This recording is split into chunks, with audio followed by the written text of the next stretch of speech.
ياما الواحد حس نفسه انه حتى كأنه مش مسيحي.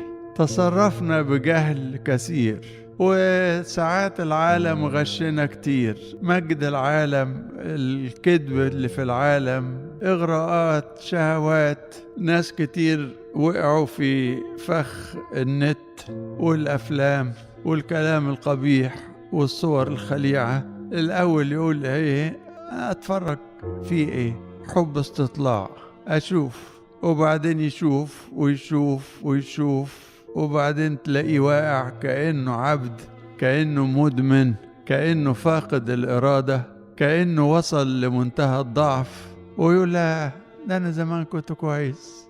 اللي عملك زمان كويس يقدر يعملك كويس جدا دلوقتي. طبعا الوسائط كتير عندنا، اسمه ده يا رب يسوع، اسمه الحلو.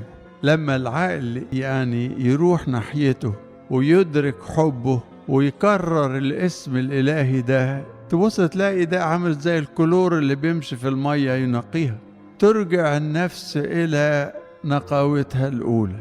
كان الأنبا برام أسقف الفيوم قالوا اللي عصروه ساعات أيام طويلة كان يجي في الجنينة الصغيرة الكنيسة اللي هناك، ويحط العكاز بتاعه ويقعد يقول قلبا نقيا نخلق فيها الله طول الليل.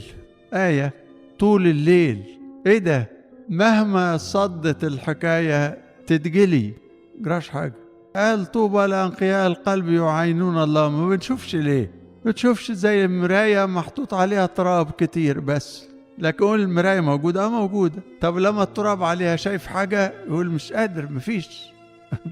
يبقى المسيح واقف قدامنا مش شايفه، لأن التراب مغبش. يتشال التراب قوي، ترجع المراية الجميلة دي لرونقها. بنعمة مسيح جدا، أرجع أشوفه.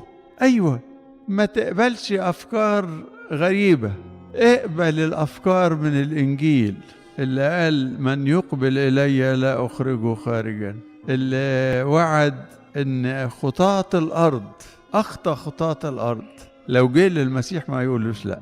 عشان كده خلي عندكم رجاء مهما تكن الأمراض. لكن ايه الأمراض دي قدام المسيح يعني؟ قول ده أنا خسرت كتير، ده أنا كنت قلبي جميل، لكن أرجع تاني أقول قلبا نقيا أخلق فيا يا الله، وروحا مستقيما جدده في أحشائي. قلبا نقيا.